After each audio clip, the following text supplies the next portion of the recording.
MJF to them, I think, is still the golden goose. So they're not going to, they just probably said, do me a favor, take a few weeks off till Wembley. It's a suspension. That's it. Or it's an angle coming down the line. All right, guys, here's something I've been waiting to talk to you about, especially Teddy. I want to get your input on this. AEW's Britt Baker, former women's champion, was legitimately suspended and fined recently after allegedly making some comments about a match between MJF and William Ospreay. They had a 1-hour Broadway that was actually a very good match, but she allegedly had made some comments about the match. And during that time, Alicia Atut, who is the girlfriend of MJF, went back to MJF to tell him what she had heard, and all hell broke loose, and ended up that she got fined money and suspended for a period of time from the company. I'm just wondering, Teddy, I can't imagine that back in the days of the NWA, two people, one guy says something about somebody else. Well, I'm going to go tell the boss and he's going to get on to you. That's what it sounds like to me. Can this not be handled through the individuals and not going through somebody in a special counsel to talk about, well, you shouldn't have said you didn't like their match? Well, see, that wouldn't have happened back in the day because that wouldn't have got no further than the locker room. Okay? Correct. Right. Yeah. That wouldn't have went no further than the locker room, and it have got straightened out either with a brawl or a conversation, but it might have turned into a fight. How many times has something happened in the back in WWE? Did everybody run to Vince and say, he's talking bad about me, Vince? Vince would have probably fired that individual as well, would he not? They knew better than to run to Vince. Bill, what are your thoughts on that whole situation? Well, from what I understand, it was a heated exchange between he and Britt Baker. She's not suspended. She will be at Wembley. By the way, I never heard anyone call him William Ospreay before. But that's fine. Which is my real name. But I think the sound of MJF possibly, I don't know this for sure, cursing out her brought attention from management, and this is when it was all. And they're not going to look. They're not. The MJF to them, I think, is still the golden goose. So they're not going to, they just probably said, do me a favor, take a few weeks off till Wembley. It's a suspension. That's it. Or it's an angle coming down the line. All right, let's talk about some more angles maybe coming down the line. Tony Khan, and Shane McMahon had a meeting recently at an airport. And I'm curious, and a lot of people are, what we might expect to see in the future here, Bill. If anything, what are your thoughts? I spoke to Bubba Ray Dudley just a few days ago, who got in touch with Shane and broke that on Busted Open Radio, that they had a very nice meeting. It was very cordial. They discussed the wrestling business and working with their families in the wrestling business and how difficult it could be at times. Shane told him that, Tony had a very good feeling about pro wrestling and stuff like this. And Bubba Ray, Bully Ray, when I talked to him, he said, if Tony Khan offered him something and he took it, it would be a great idea because, first of all, people like Bryan Danielson would love to have him back on. He's been quoted there. Maybe not as a performer, but to fine-tune things backstage that are blatantly happening, maybe like this MJF thing, that are blatantly happening, to smooth things over and put them on a more even road in terms of the business. Well, I don't think Rufus agrees whatsoever, Teddy. That's Teddy's dog in the background. Well, Rufus R. Jones and I used to argue at times too. So, Teddy, what are your thoughts on the whole thing? Well, it's real interesting, the Shane and Tony Khan to even be talking. You know what I mean? I think it's a good move, and I'd like to see something like that happen. You know what I mean? I'd like to see Shane and him get together and maybe make the wrestling business a lot better than what it is, especially for those guys over there in AEW. Well, Bully Ray told me that this meeting happened due to a mutual friend, and he wouldn't say who it was. I think it was Mercedes Moné that Shane met at an airport a few weeks ago. They just happened to be at a coffee place at the same time. So that's how the meeting was set up, just kind of a friendly, well, we're going to be in Texas. And, if you're around, they met at a private room at the airport. And I was doing another Sportskeeda podcast last week, and this topic came up. And one of my feelings really is I don't expect that Shane McMahon would just show up out of nowhere if there wasn't something more to that meeting than just saying, hey, how you doing? I even believe that maybe there was a third man in that room, and he may not have been sitting in the room, but I think a third man was probably in that room, his name being Vince McMahon. I think that Vince probably knows every bit about that. I wouldn't be surprised, Bill. I really don't. I don't know. I think Vince is one of those types that is very vengeful enough that the WWE has managed to step on his toes quite a bit. And he wants to let them know, screw you. I'm still here, and I can still with you if I want to. And I can see Shane going to AEW with a push from his dad, and maybe an alternative reason for that being in the long term, then maybe there's more of a Vince McMahon presence in that company. I don't know. I just think, Teddy, you know Vince very well. Is Vince the type that will be vengeful enough to do something like that to WWE, considering that he's been basically given the middle finger since he's been put out of the company? Well, I don't know.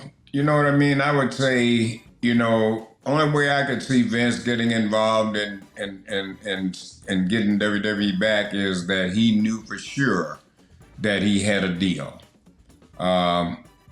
It's real interesting you to say like the third man in the room, you know what I mean? Like, you just don't know. You just don't know. But I would like to see something like this happen, just for the reason for, you know what I mean? Just to do the right thing. I'd like to see it for the boys, because I think it's an opportunity for the guys to have another place that is very successful that they can work at without having to worry about what may or may not happen with your future, because storylines and everything else is still so shaky. You need some of that talent coming in. Mac Davis, in my opinion, and I don't want to sound like Vince Russo, bro, Shane McMahon is his own McMahon. He does not follow the direction of his father, which is one of the main reasons that he is no longer in WWE, even when his father was there. I will tell you that I'll say this, Bill. Russo was actually the show that I was doing, and he agreed with me. He thought the same thing. He felt like maybe there was more to this story than we are being told at this point. I don't think we're the only ones out there. I think that a lot of people, even if it's a conspiracy theory, whatever you may want to call it, I do feel like Vince McMahon is very aware that Shane was going to make that meeting. I just don't see that he wouldn't have. I really don't. But that's just me. I also think there's probably legal reasons that you're saying a third man in the room. Physically, I don't think legally Vince McMahon could do anything right now. He's got a lot of stuff hanging over his head, and we don't know. He might have some sort of, this will sound ridiculous, but I'm going to say it anywhere. He might have some sort of you can't be in the televised wrestling business or help another company due to these lawsuits until you're free and clear of all this garbage that went on with him. But I think he's his own man, Shane McMahon, and he'll do whatever he wants, whether his father suggests it or not. Teddy? I think that too. I think Shane is his own man too, but there's nothing like father and son. And like I said, Vince wasn't in the room. We ain't hearing nothing about that. So that's what I'm saying. Yeah. When I say there's a third person in the room, I didn't mean he was physically there, but I think that in essence, we knew that. We knew that, but like I'm saying, there was no sighting of him, nothing. So the man's got freedom of speech. Wait a minute. Let's take this apart. With Tony Khan trying to make this new deal, unless he has with Warner Brothers Discovery, do you even think, knowing all the things that have gone on with Vince McMahon, that they would even want him to be part of that organization? He's got a very, very, very bad reputation out there. Bill, they're talking to Shane. They're not talking to Vince. But you put Vince in there, so to say, as the third man in the deal. Well, but not actually. Shane could be speaking on behalf of Vince and himself. Shane is doing the talking. They're not talking to Vince. No, I get it. And there's people that think Vince is also running Triple H, and I don't buy that either. And I don't believe that at all. Doing what? That Vince is helping Triple H. Still in his ear. Right. No. Check out BrainBuster, the daily quiz that tests your WWE knowledge with winning streaks, stats, and more. It's time to see if you're up for the challenge. Real quick before we get out of here, because we are over time, I want to bring up one more thing, one topic, and that is Trish Stratus. She was teasing the fans recently, saying that her story is not over yet.